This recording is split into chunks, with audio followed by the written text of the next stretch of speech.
Yesu n'umwami. Igice cya 54 mugira mwumvirize ubutumwa bwiza mushikizwa na Pastor Jackson Nkeshimana. WhatsApp yiwe ni 76 96 96 96. Ikiwa kwa miaka 20 ndio anaweza kuwa ameoa, nimba ku myaka 20 ashobora kuba yarongoye, alafu anakuwa anahitaji mpaka anafika ku miaka 70, akaba afise umutwaro agashika ku myaka 70, anafika kwa miaka 80, agashika ku myaka 80, anafika kwa miaka 90, agashika ku myaka 90, haijapatikana, inyinshi itaraboneka. Wengi miongoni mwa ninyi unaweza rudi, benshi muri mwebwe bosubira inyuma. Uongo kweli? Sivyo none? Sasa nakuwa kwa miaka 99. Wewe gaza ku myaka 99 rero. Ndipo Mungu anamwambia mwaka kama huu, ni Imana amubwiye ati umwaka nk'uwu, siku kama hii, umunsi nk'uyu, utakuwa uko na mtoto, uzoba ufise umwana. Bwana Yesu asifiwe. Amen. Akamwambia mwaka kama huu, ambwira ati umwaka nk'uyu, utakuwa na mtoto, uzoba ufise umwana. Sara akacheka. Sara aratwenga. Mungu kupitia malaika wakamuuliza unacheka? Imana biciye muri malaika imubaza ngo uratwenze? Sara akasema para sijacheka. Sara avuga ati oya sintwenze. Lakini mwenyewe akasema kweli watu watasema nini? Nawe yena avuga ati ariko abantu bazovuga gute? Mama wa miaka 90. Umukecuru w'imyaka 90. Hapa kumekuwa sijima. Ahari habaye. Atanyonyesha tena kweli? Mbega zokonsa kandi? Menopause 2. Menopause 2. Kuna hata wengine wanaingia menopause kwa miaka 40. Yaani ni 2.5.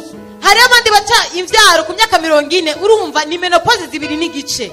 Watu watasikia si watacheka. Abantu bazovyumva ntibazotwenga. Watu watasikia kama Mungu amekurudishia meno si watacheka. Mbega abantu nibumva ko Imana yakugakaniye amenyo ntibazotwenga.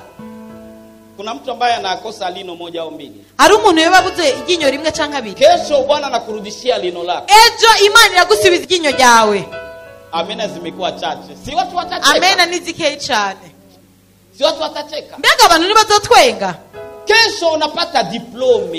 Ejo uzoronka diplome ya licence. Lakini hivi una miaka 18 hujaanza somo la kwanza.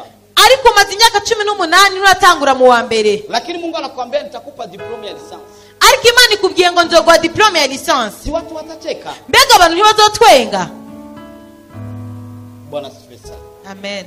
Asifiwe tena. Amen. Halafu Mungu rero Imana akampa mtoto Isaka. Imuha umwana Isaka. Mungu akapendana na Ibrahim. Imana irakundana na Aburahamu. Akamwambia vitu vingi. Imubarira ibintu byinshi. Wewe ni baba wa imani. Wewe ni data ukwizera. Atakayekulani atalaniwa. Uzo kuvuma zovumwa. Atakayekubariki atabarikiwa. Uzo guhezagira zohezagirwa. Wewe ndio watu wote watapatia baraka. Kuri wewe abantu bose bazoronka umugisha. Aburahamu araryoherwa. Kijana kake Isaka. Yarafise agasore kiwe Isaka. Ibintu byose bimeze neza cyane. Sara raho. Mama, unajua mama wazee wanadekesha kwa watoto. Uraza mama wao wakecuru baradekesha abana. Si unajua hata mtoto amelelewa kwa tate kama anadeka. Nubizi iko n'umwana yakuriye kwa inakuru afyinishwa cyane. Katoto kaizake kanacheka cheka. Kaisaka rero karyohewe gose. Kanezerewe cyane. Alafu Mungu akamwambia Ibrahim. Imana ibwira Aburahamu, nenda genda umtoe umutange mtoto wako umwana wawe Isaka kuwa sadaka abikimazi.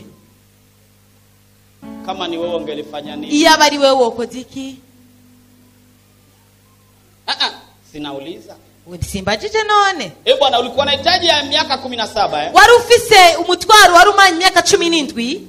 Afitiye Yesu mukinga zatiwe ariba ibyo gusa endaje nazumutima.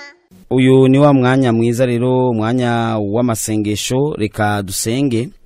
Mwami Yesu ugira neza kandi uragororotse, ndagushimiye ku bwa mwene data wamugiriye neza Mana, wamugiriye neza uramuha kubona kino gitondo n'icubahiro cawe Mana. Ndaguhamagaye kugira ngo ugire ico ukoze kuri uyu mwene data mu izina rya Yesu Kristo, umuseruke ko umutabare, umugirire neza, umwibuke nkuko wibutse n'abandi Mana. Icubahiro cawe kize kigaragare mu buzima bwiwe, ndizeye ko vyumvise Mwami, ndizeye ko ivyananiranye bigiye gukunda mu izina rya Yesu Kristo, amen.